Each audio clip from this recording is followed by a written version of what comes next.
Welcome to Food All You Never Wanted to Know.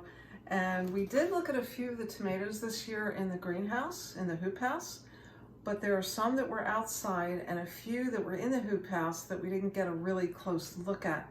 So these are all either heirloom or open-pollinated varieties. And I would like to go through them just a little bit, okay? Here we have 4 cherries. This is blonde Kopfachens. This is an extremely prolific tomato. It's small. It's very, actually kind of, it's hard to pick them all when the plant gets really going. It's on its last legs, so if they don't look perfect, that's the reason. They're very tasty, very good, and they're early. There was another early one that I don't have because it conked out called Gold Nugget. So anyway, I think it might be a determinate plant. Grows to a certain height and then kind of stops and then peters out. And indeterminate keeps going and going and going the whole rest of the year until the frost hits it. So these ones, these are the purple bumblebees. They're gorgeous. When they're ripe, they're really delicious. Our taste tester the other day thought they were a little tart, so I think that the ones that he got were not ripe. So anyway, and then the pink bumblebee, you can see the reason they're called bumblebee is their stripes. See those stripes? They're really pretty and awesome, and that's the one that our taster claimed tasted like candy. Sweet tart, wonderful, just magnificent. And the Camp Joys, they are prolific. All of these are prolific. The Camp Joys are, I believe, one of the best cherry tomatoes. They're not super early. These are earlier. These are maybe 80 days, I'm pretty sure. They're a very, very good red cherry. This one, Porter's Pride, is a little bit pinkish. You put it next to that, well, you can't really tell with that, but it's a little pinkish. This was not a good year for the Porter's Prides because I put them outside and not in the greenhouse, and they like hot drought. They don't like wet. So anyway, this is the golden treasure. They look a little bit green, but you pick them when they're kind of green, and you store them in the house in a single layer in a box, like a low box or something. Doesn't have to be in the sun. Actually, it's better if it's not in the sun. And they're kind of, I'm not going to cut them now because maybe later I'll cut them as they ripen. I believe they're kind of pinkish inside and they get gold on the outside, and they're very flavorful. So that you pick them green and they turn golden as they ripen inside. Yes, and they're a long keeper. So they can keep supposedly for 2 to 3, maybe even 4 months. Wow. We shall see. We'll see. You can look at me a little. And this one is Siberian. We've also grown one that's just Siberia.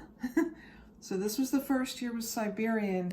This is the end of the season, so you know, this is not very impressive, but there were dozens and dozens on that plant, and all of them were solid, and they weren't the best tasting tomatoes, but hey, they were tomatoes when it was hard to get tomatoes. This one is Mountain Gold, and this is not a great specimen. We're at the end of the season, obviously. It got more up to maybe this size, okay?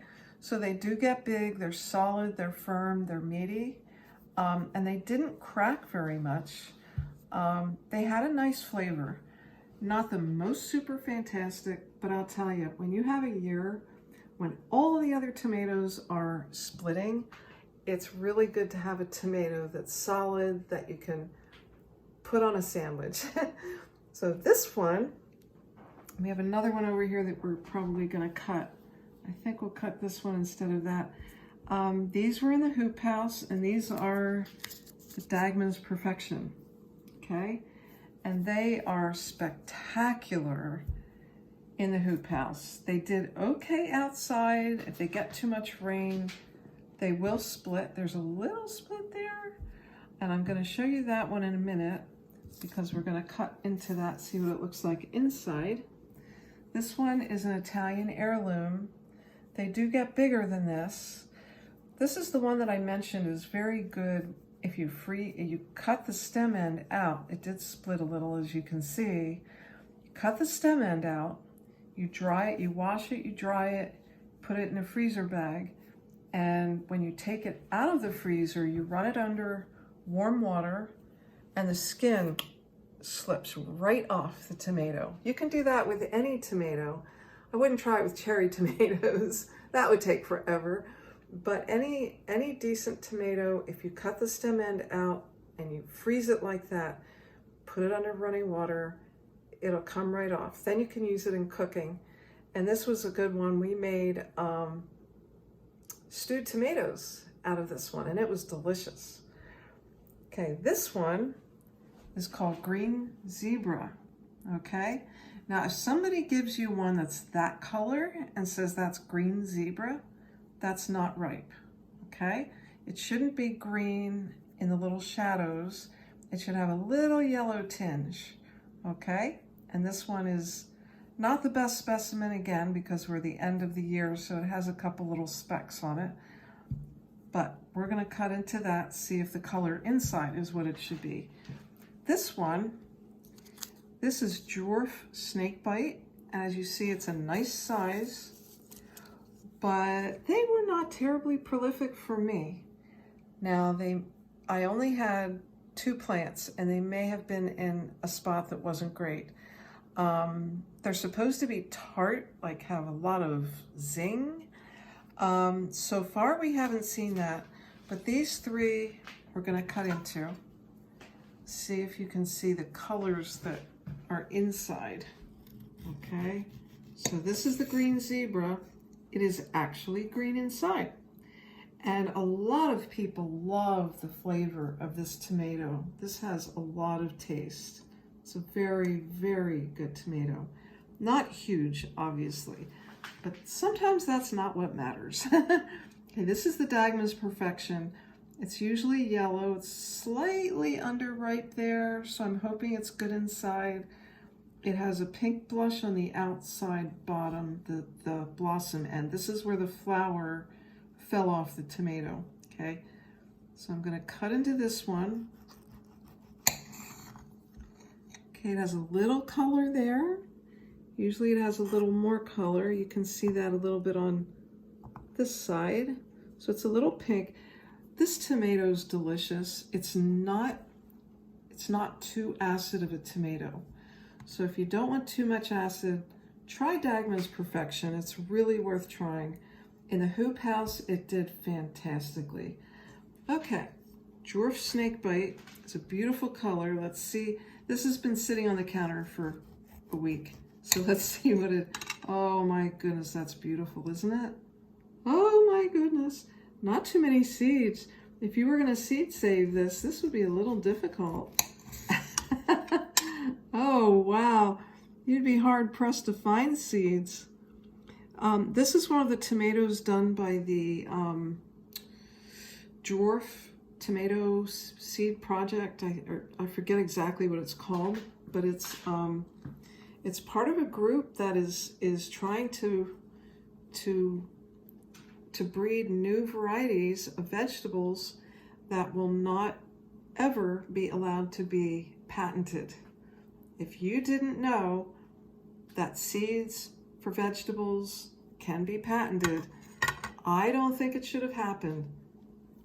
I don't think it should have happened because I believe that seeds should be, I mean, obviously seed companies sell seeds, but they shouldn't be allowed to patent those seeds. That's how I feel. There's a lot of like back and forth with that issue, but as a result, there's some companies that have actually taken plants from different places, they've patented the seeds, and from then on, nobody's allowed to save the seeds. and they're not allowed to use those seeds for their own breeding or ever to sell those seeds. And to me, that's not exactly appropriate. So anyway, I know that's more than you wanted to know. So anyway, I'm just going to take a little taste of this one because they kept saying that it has a zingy flavor.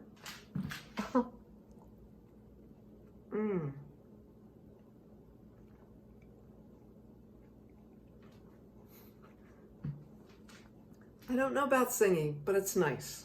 Maybe it does. It has a little touch of acid at the end. Now that's interesting. The Dagma's Perfection.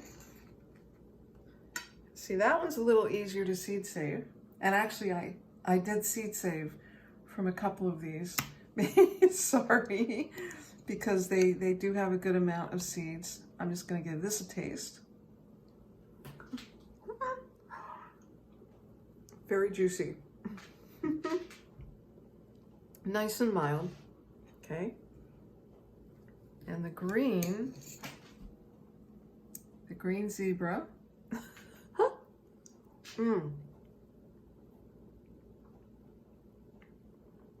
That's a little more zingy, but this actually, the Dwarf Snakebite actually did have that zing at the end. So anyway, try some of these tomatoes next year. I think it'll be... So, I'd like to encourage you to try a new tomato this year, next year. It's very exciting. All the variety that there is with tomatoes. Don't know how many of you know this, but there are thousands and thousands of varieties of heirloom tomatoes.